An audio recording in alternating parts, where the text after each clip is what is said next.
How does hypostasis explain the Trinity's persons? Imagine trying to understand how one God can be three persons at the same time. It might seem confusing at first, but there's a key idea in Christian theology called hypostasis that helps clarify this mystery.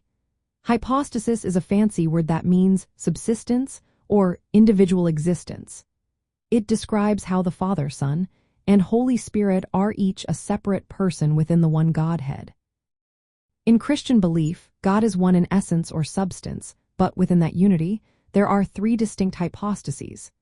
Think of it like three different people sharing the same nature or DNA. Each person is unique and has their own role, but they all share the same divine nature fully and equally. This means the Father is not the Son is not the Holy Spirit, and the Holy Spirit is not the Father, but they are all one God.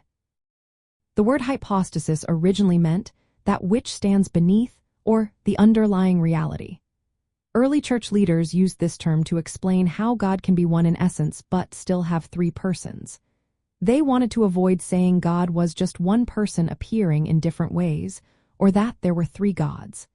The idea was to keep the unity of God while recognizing the real differences among the persons.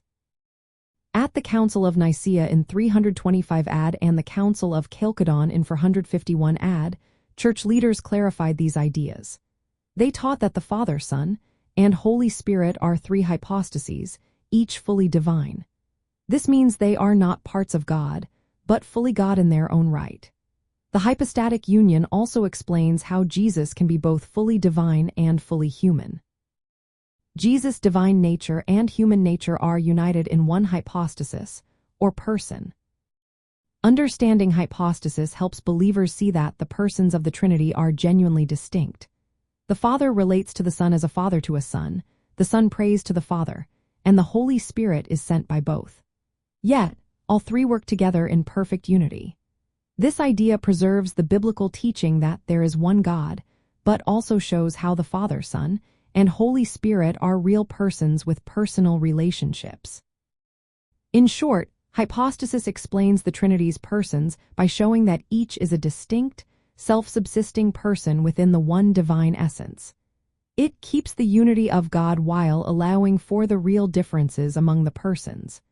This helps us understand how the three persons relate to each other and to us, all while remaining one God.